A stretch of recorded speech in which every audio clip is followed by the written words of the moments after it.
Hello दोस्तों, आज के वीडियो में हम जीवाणु कोशिका या बैक्टीरिया के बारे में पढ़ेंगे।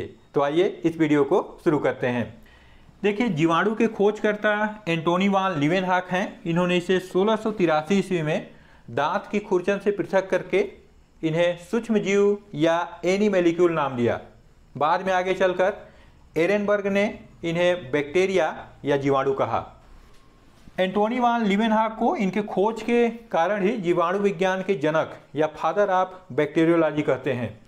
जीवाणु प्रोकैरियोटिक एक कोश के जीव होते हैं, अर्थात ऐसे जीव हैं जिनमें दोहरी झिल्लियुक्त कोशिकांग जैसे माइटोकॉन्ड्रिया, एंडोप्लाज्मिक रेटिकुलम, गाल्गी काय ऐसे कोशिकांग नहीं पाए जाते। यहाँ तक कि इनमें केंद्रक भी नहीं पाया जाता। सिर्फ डीएनए होता है जो नग्न रूप में होता है, जिसे न्यूक्लियोइड कहते हैं। जीवाणुओं का अध्ययन जीव विज्ञान की एक अलग शाखा जीवाणु विज्ञान या बैक्टीरियोलॉजी के अंतर्गत करते हैं।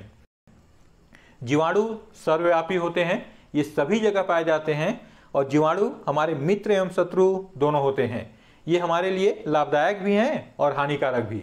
लाभदायक जैसे हमारे आंत में पाए जाने वाला ई कोलाई, दूध से दही में बदलने वाला जीवाणु, या दाल कुल के पौधों के जड़ों में सहजीवी रूप में पाए जाने वाले राइजोबियम जीवाणु, ये सभी हमारे लिए फायदेमंद होते हैं। इसी तरीके से कुछ जीवाणु जो रोग उत्पन्न करते हैं, जैसे पशुओं में एंथ्रेक्स रोग, मनुष्यों में हैजा एवं टीबी ट्यूबरकुलोसिस, ये उत्पन्न करने वाले जीवाणु हमारे लिए हानिकारक होते हैं। इसीलिए कहा गया है कि जीवाणु हमारे मित्र एवं शत्रु दोनों होते हैं। देखिए, जीवाणुओं को मोनेरा जगत के अंतर्गत रखा गया है। हम एक जीवाणु कोशिका के यहाँ पहले चित्र बना लेते हैं, उसके बाद उसके विभिन्न भागों को समझेंगे और उसी की सहायता से मोनेरा जगत के प्रमुख लक्षणों को आप बहुत आसानी से समझ जाएंगे। तो आइए पहले हम एक जीवाणु कोशिका का चित्र बनाते हैं।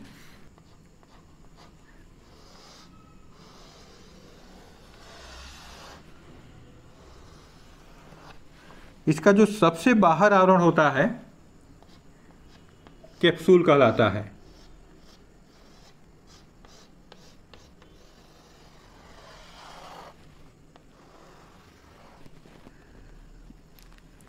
कैप्सूल के बाद दूसरा आवरण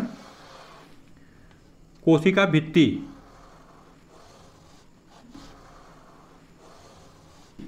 इन जीवाणुओं में कुछ पादप के समान लक्षण भी होते हैं, जैसे कोशिका भित्ति का पाया जाना, भोजन को तरल रूप में ग्रहण करना, एंजाइम विटामिन का संश्लेषण करना। कुछ जीवाणु स्वयंपोषी होते हैं, अर्थात उसमें भोजन बनाने के लिए हरित लवक जैसी संरचनाओं का पाया जाना, ये सब इनको पादप के समान दिखाता है। तो ये जो बना रहे हैं यहाँ पे, ये कहलाता है इसका कोशिका भित्ति या सेल वॉल। तो सबसे बाहर का आवरण कैप्सूल हो गया, ये कोशिका भित्ति। सबसे भीतर का आवरण ये कहलाता है प्लाज्मा मेम्ब्रेन। इस प्लाज्मा मेम्ब्रेन पर कहीं कहीं पर अंदर की ओर उंगली के समान प्रवर्त पाए जाते हैं।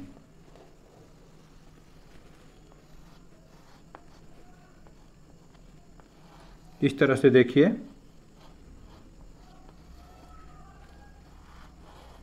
ये प्रवर्त कहलाते हैं मध्यकाय या मीजोसोम। चूंकि इसमें माइटोकॉन्ड्रिया नहीं होता, इसको ऊर्जा चाहिए, तो श्वसन संबंधित जो भी कार्य करेगा, अर्थात उसमें जो भी एंजाइम होते हैं वो इसी मीजोसोम में पाए जाते हैं।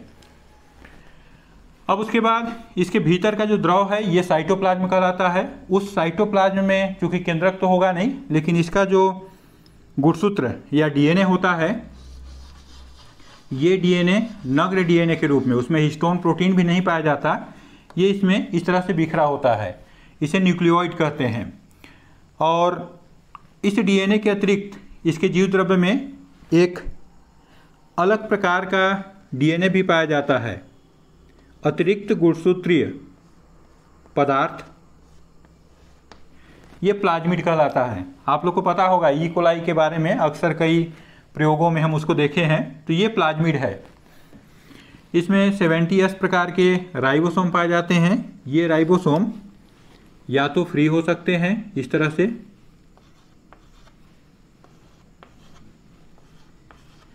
या फिर ये राइबोसोम mRNA से इस तरह से जुड़े होते हैं। जब ये जुड़े होंगे तब हम इनको पॉलीसोम कहते हैं।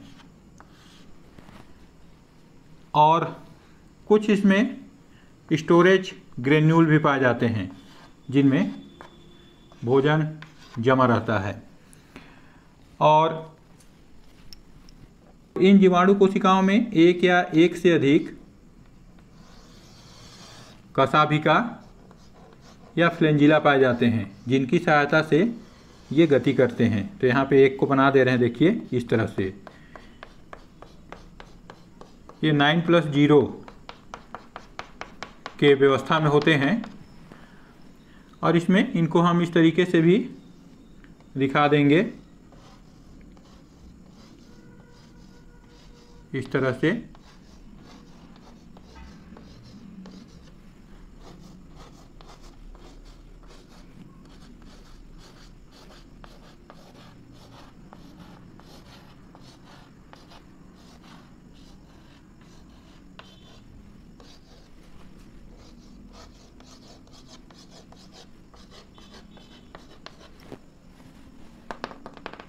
बाकी हम इसमें पूरे साइटोप्लाज्म को इस तरह से भर लेंगे।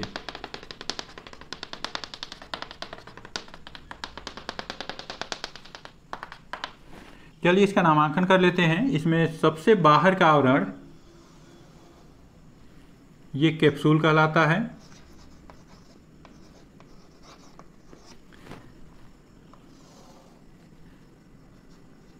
ये कोशिका भित्ति या सेल वॉल। तीसरा आवरण प्लाज्मा मेम्ब्रेन या कोशिका झिल्ली।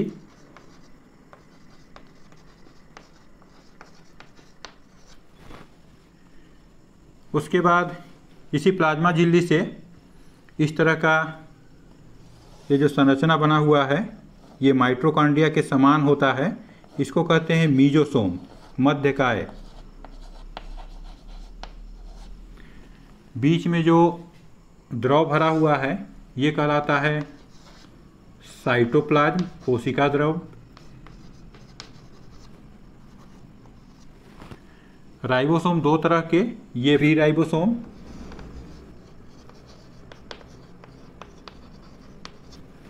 और ये कहलाते हैं पॉलीसोम। इसमें चलन के लिए फ्लैंजिला पाया जाएगा।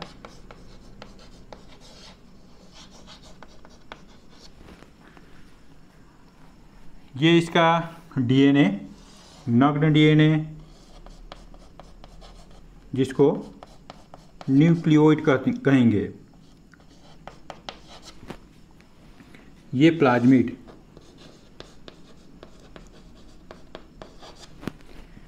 तो इस तरह से आप इसका चित्र बना सकते हैं। अब चलिए हम इसका वर्णन को देखते हैं। अब आगे देखिए, इस चित्र की सहायता से हम इसके विभिन्न भागों का वर्णन करेंगे। पहला होगा कैप्सूल। तो देखिए, जीवाणु के सबसे बाहर जो आवरण के रूप में पाया जा रहा है ये कहलाता है कैप्सूल। और यह पॉलीसेकेराइड का बना हुआ होता है और जीवाणुओं को प्रतिकूल परिस्थितियों से सुरक्षा प्रदान करता है। यह उन्हीं जीवाणुओं में पाया जाता है जो रोग उत्पन्न करने में सक्षम होते हैं। यदि इनका कैप्सूल को नष्ट कर दिया जाए तो इनमें रोग उत्पन्न करने की क्षमता समाप्त हो जाती है।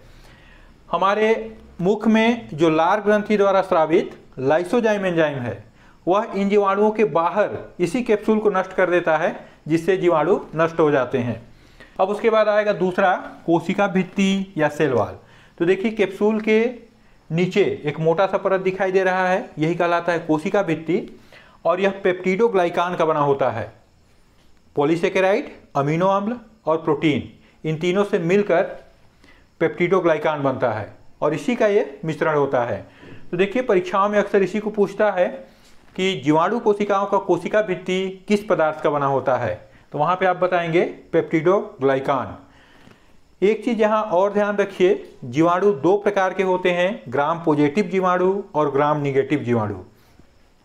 एक वैज्ञानिक थे क्रिश्चियन ग्राम, उन्होंने इन जीवाणुओं के अभिरंजन, अर्थात इसको यदि किसी कलर में डाले तो उसमें रंग ग्रहण करने के लिए एक स्ट्रेन तैयार किया, उसी को ग्राम स्ट्रेन कहते हैं। उस स्टैंड में कुछ जीवाणुओं को डाल दीजिए तो उसमें से कुछ जीवाणु अभिरंजन ले लेते हैं और कुछ जीवाणु को बाहर निकाल के धो दीजिए तो उनका रंग गायब हो जाएगा। तो ऐसे जीवाणु जो ग्राम स्टेन से रंजित हो जाते हैं उन्हें ग्राम पॉजिटिव जीवाणु कहते हैं, और जो ग्राम स्टेन से रंजित नहीं होते उन्हें ग्राम निगेटिव जीवाणु कहते हैं। तो इसको ध्यान रखिए, एक दो अंतर और समझ लीजिए। उनका ग्राम पॉजिटिव जीवाणुओं का कोशिका भित्ति मोटा होता है और मोटा होने के कारण इनको बांधने के लिए टिकोइक अम्ल होता है। तो ग्राम निगेटिव का कोशिका भित्ति पतला होगा, उनमें टिकोइक अम्ल नहीं पाया जाएगा। इसमें टिकोइक अम्ल पाया जाता है, कोशिका भित्ति मोटा होता है। इसमें फ्लैंजिला नहीं पाया जाता, उसमें फ्लैंजिला पाए जाते हैं। और इसमें 8 प्रकार का अमीनो अम्ल, पॉजिटिव में 8 प्रकार के अमीनो अम्ल पाए जाते हैं, जबकि उसमें 20 प्रकार के अमीनो अम्ल पाए जाते हैं निगेटिव में। तो इस तरह से कुछ ग्राम पॉजिटिव और निगेटिव के अंतर हैं। उसके बाद अगला देखिए कोशिका झिल्ली। तो कोशिका झिल्ली जैसे सभी कोशिकाओं में होता है, लाइपोप्रोटीन, लिपिड और प्रोटीन का बना हुआ, इसमें भी वही है, प्लाज्मा मेम्ब्रेन या कोशिका भित्ति। हाँ, इसका एक अलग विशेषता है कि इसका कोशिका भित्ति इस साइटोप्लाज्म में धंस कर कुछ उंगली के समान प्रवर्त बनाता है, जिनको मीजोसोम या मध्यकाय कहते हैं, और यह माइटोकॉन्ड्रिया के समान कार्य करता है, अर्थात इसमें श्वसन से संबंधित जो एंजाइम होते हैं वो पाए जाते हैं। तो इसको आप माइटोकॉन्ड्रिया के समतुल्य समझ सकते हैं। उसके बाद देखिए कोशिका द्रव्य। इस प्लाज्मा झिल्ली के भीतर इस डीएनए को छोड़ करके, इस नग्न डीएनए को छोड़ करके जो भी द्रव होगा ये सभी कोशिका द्रव्य या साइटोप्लाज्म कहलाते हैं। इसका साइटोप्लाज्म दानेदार होता है। दानेदार कारण है कि इसमें जो राइबोसोम बिखरे होते हैं उसके चलते दानेदार दिखाई देता है, और इसमें 70S प्रकार के राइबोसोम पाए जाते हैं। राइबोसोम 2 तरह के हो सकते हैं, या तो वे फ्री होंगे या mRNA की सहायता से जुड़ करके पॉलीसोम का निर्माण करते हैं। और एक चीज़ और यहाँ पे ध्यान रखिए, कुछ जीवाणु स्वयंपोषी होते हैं, अर्थात अपना भोजन खुद निर्माण कर सकते हैं। तो इसलिए उनमें हरित लवक के समान कुछ संरचनाएं पाए जाते हैं जिनको बैक्टीरिया क्लोरोफिल कहते हैं। हरित लवक नहीं बोलेंगे, इनको बैक्टीरिया क्लोरोफिल कहते हैं, जिसके सहायता से वे अपना भोजन बना सकते हैं। उसके बाद अगला इसमें आएगा न्यूक्लियोइड। ये जो डीएनए दिख रहा है, नग्न डीएनए, जो सिर्फ डीएनए का बना होगा, यहाँ तक कि उसमें हिस्टोन प्रोटीन भी नहीं पाया जाता, ऐसे डीएनए को नग्न डीएनए या न्यूक्लियोइड या जीनोफोर कहते हैं, केंद्राव। तो इसको भी आपको ध्यान रखना है कि जीवाणु कोशिका का जो डीएनए होता है वो जीनोफोर या केंद्राव कहलाता है। यह द्विसूत्री और वलयाकार होता है। उसके बाद अगला आएगा प्लाज्मिड। तो देखिए, इस डीएनए के अतिरिक्त इस साइटोप्लाज्म में एक और डीएनए पाया जाता है, इसको कहते हैं अतिरिक्त गुणसूत्रीय अनुवांशिक पदार्थ, प्लाज्मिड। और यह स्वद्विगुणन की क्षमता रखता है, साथ ही साथ पुनर्संयोजन की भी क्षमता रखता है। पुनर्योजित डीएनए बनाने के लिए इसी प्लाज्मिड को वाहक के रूप में प्रयोग करते हैं, आपको ध्यान होगा।